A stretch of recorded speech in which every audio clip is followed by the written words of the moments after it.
안녕하세요. 채무종결자의 정경현 변호사입니다. 우리나라에 현존하는 채무조정 제도에 대해서 한번 간단하게 개괄 형식으로 한번 좀 말씀을 드리려고 해요. 지금 하는 거는 개인에 대한 채무조정 제도고요. 다음 시간에는 법인에 대한 채무조정 제도를 좀 설명드려 보겠습니다. 개인에 대한 채무조정 제도는 크게 이제 두 개 기관으로 나눠져 있어요. 법원이 있고요. 신용회복위원회가 있습니다. 법원 같은 경우는 개인파산과 개인회생, 그리고 신용회복위원회는 신속채무조정, 사전채무조정, 그리고 개인 워크아웃이 있습니다. 그리고 이 신용회복위원회하고 비슷한 기관에서 하는 게 있는데 그거는 새출발기금, 이렇게 보시면 될 것 같아요. 결론부터 말씀을 드리면은 법원을 통한 개인회생이나 개인파산이 흔히 말하는 탕감률이죠. 탕감률이 제일 높습니다. 비교할 것도 없이 이 두 개가 제일 높아요. 개인파산은 돈을 하나도 갚지 않고 모든 채무가 면책되는 거고, 개인회생은 내가 갚을 수 있는 만큼 3년 동안 아니면 5년 동안 갚고 나머지 채무는 면책되는 건데, 평균적으로 탕감률이 한 60%에서 70%에 이릅니다.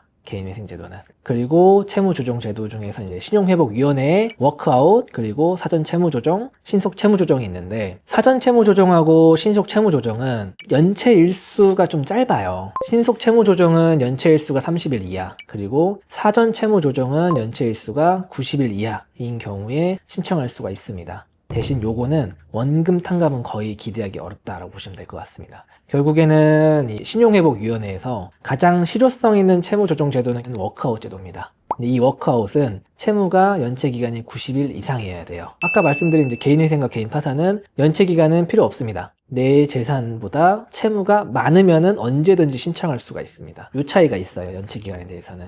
그리고 대상 채무가 있는데, 개인파산이나 개인회생은 채무 제한 없이 모든 채무가 다 면책 대상입니다. 개인한테 밀린 것도 면책이 될 수 있고, 금융기관, 대부업체 다 면책이 돼요. 면책 안 되는 거는 다른 사람들한테 뭐 사기를 쳤다거나 횡령 아니면은 폭행 이런 걸로 인해서 발생한 손해배상 채권이 있을 거예요. 이거를 우리가 고의에 의한 불법행위 채권이라고 하는데, 그리고 조세채권 이 두 개를 제외하고는 다 면책이 됩니다. 개인회생, 개인파산은. 그리고 이 개인 워크아웃, 사전채무조정, 신속채무조정, 신용회복위원회에서 하는 채무조정 제도는 그 신용회복 지원 협약에 가입되어 있는 금융회사에 한해서만 면책이 돼요. 조정되는 채권의 대상에 제한이 좀 있다라고 보시면 될 것 같고요. 새출발기금은 신용회복위원회의 채무조정 제도보다 조금 더 폭이 좀 좁습니다. 대부업체라든지 뭐 캐피탈 아니면 서민금융진흥위원회 이런 데서 빌리는 돈은 조정 대상이 아니에요. 이렇게 보시면 될 것 같아요. 채무액에 대한 한도도 있는데, 개인파산은 채무액 한도 없고요. 100억이 됐든 50억이 됐든 10억이 됐든 다 대상이 됩니다. 개인회생은 신용채무는 10억, 담보채무는 15억까지 조정 대상이 되고, 신용회복위원회 같은 경우는 무담보, 신용채무는 5억, 담보채무는 10억까지 조정이 됩니다.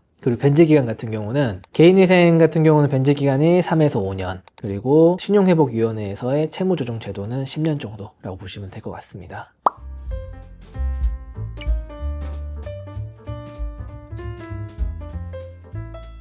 여기까지가 이제 우리나라의 채무조정 제도를 이제 제가 간략하게 비교를 한 거고, 제일 중요한 거는 채무조정 제도와 개인회생 절차를 운용하고 있는 대리인 변호사로서 실무적인 부분이 좀 중요하잖아요. 저는 일단은 이 채무자 이분들한테 해주고 싶은 말씀은, 개인회생이나 개인파산 요건이 된다면은 개인회생, 개인파산 신청하시는 게 맞습니다. 개인회생, 개인파산을 신청할 수 있는데도 불구하고 신용회복위원회로 가셔가지고 뭐 워크아웃 하시거나 그럴 필요는 없을 것 같아요. 그리고 개인회생이나 개인파산 같은 경우는 모든 채권이 다 면책 대상이에요. 개인 채권자가 많다거나 아니면 조세가 좀 있다거나, 조세에는 이제 준조세라고 해가지고 건강보험, 국민연금 다 포함되거든요. 이런 게 좀 많다. 그러면은 개인회생 절차가 들어오시는 게 맞는 것 같고, 물론 이 조세 채권은 면책이 되진 않아요. 면책이 되진 않지만 이 회생 절차에서 우선 변제 채권으로서 같이 변제해 나갈 수 있는 방법도 있습니다. 이런 것들은 저하고 상의하셔가지고 유리한 제도를 이용하시는 게 맞는 것 같고요.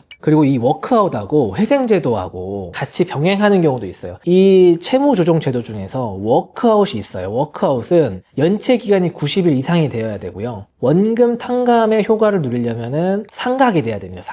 상각이라는 거는 이 채권이 부실채권화 돼가지고 계속 넘어가야 돼요. 양수되고 해야 되는 건데, 그러다 보면은 1억짜리 채권이 넘어갈 때는 7천만 원에 넘어가고, 그리고 한 번 더 넘어가면은 5천만 원에 넘어가고, 이렇게 하면서 이 채권의 가치가 줄어들어요. 그래서 이 상각이라고 하는 건데, 이거를 상각이 많이 되면 많이 될수록 워크아웃은 탕감률이 높아집니다. 근데 개인회생은 이 상각을 촉진시키는 역할을 해요. 그래서 개인회생 신청하신 분들은 개인회생 개시결정 나오고 하는 그 과정에서 대부분의 채권이 상각되면서 넘어가요.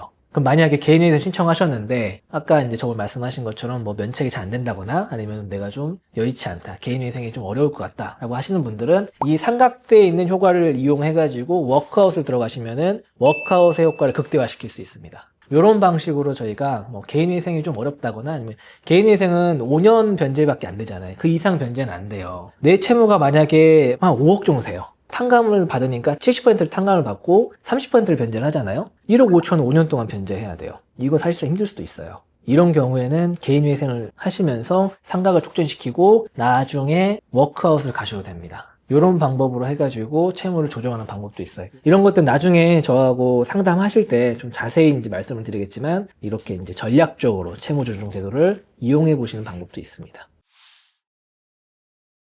이 채무의 기준을 넘어서는 분들이요. 되게 좀 애매한 문제긴 하거든요. 이런 것들이. 담보 15억이 넘어간다. 그러면은 담보물을 처분하셔야겠죠. 담보물을 처분하게 되면은 채무는 줄어들겠죠. 그럼 문제는 신용이에요. 신용이 10억을 넘어선다. 그러면은 현재 우리나라 제도에서는 일반회생이라는 제도가 있고요. 그리고 개인 파산을 이용하시는 방법이 있습니다. 그래서 이 개인 파산을 이용할 때 개인 파산 요건은 그거예요. 근로능력이 없는 사람이 아무리 노력을 해도 돈을 못 갚으니까 법원에서 직권으로 면책을 시켜주는 게 돈을 안 갚고, 근데 내 나이가 뭐 35이다. 채무자의 나이가 35이다. 한창 일할 수 있는데 채무가 15억이다. 근데 이 사람의 소득은 300이 안 돼요. 그러면 이 사람은 평생 일해도 그 돈을 못 갚거든요. 개인회생도 안 되고 일반회생을 하기에는 조금 애매해요. 또 이런 경우에 한해서 법원에서 인정을 해주고 있습니다. 개인 파산 인정해주고 있습니다. 그런 판례가 있어요. 이 사람의 모든 재반 자산을 다 종합적으로 고려해가지고 돈을 갚을 수 있는지 없는지를 판단을 해야 된다. 단순히 근로능력이 있다고 해가지고 개인 파산 안 된다 이렇게 딱 잘라 결정하면 안 된다라는 판례가 있습니다. 실제로 저도 그런 사건을 많이 진행하고 있고요.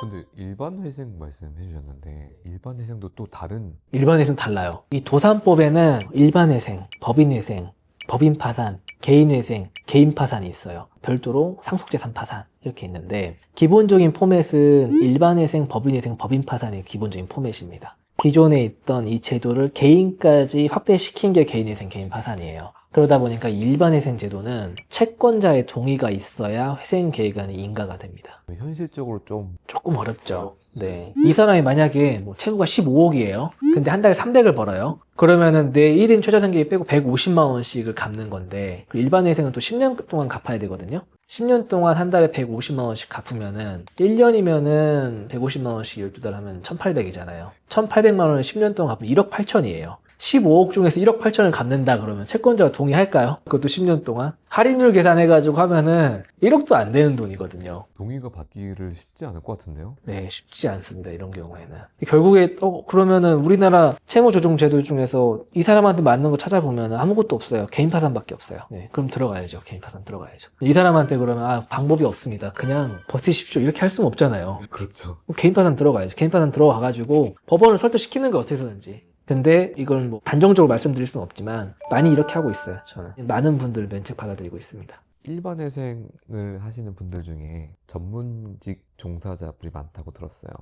그분들은 또 채권자 동의를 비교적 받기 쉬워서. 네, 예를 들어서 아까 말씀드린 채무가 15억이다. 전문직 분들은 보통 의사분들이 많이 하시는데 의사분들은 한 달에 한 1000만 원 정도 이렇게 나와요, 소득이. 그럼 1000만 원에서 150만 원 빼고 850만 원 1년 동안 갚으면은 1년에 1억이잖아요. 그러면 가능하죠, 이분들은. 그래서 채권자 동의가 네, 조금 더 수월하다. 네, 그 의사분들은 채권자 동의 잘 나옵니다. 일단은 저 항상 말씀드리지만 누구나 살아가다 보면은 실패할 수 있고, 그쵸? 하지만 그 실패를 딛고 다시 재기를 하거나 도전을 해야 성공할 수가 있습니다. 내 실패를 부끄러워하시면 안 돼요. 부끄러워하지 말라고 이렇게 국가에서 제도까지 있는 거잖아요. 그 제도를 충분히 이용하시면 되고요. 만약에 내가 이 제도를 이용하는데 부끄럽다 그러시면 이렇게 생각하시면 됩니다. 내가 지금까지 낸 세금이 있을 건데 지금까지 낸 세금으로 한 번 더 기회를 받는 거다. 그걸로 만들어진 제도니까 이렇게 마음 편하게 생각을 하시고 언제든지 저한테 도움을 요청해 주시면 성심성의껏 도와드리도록 하겠습니다.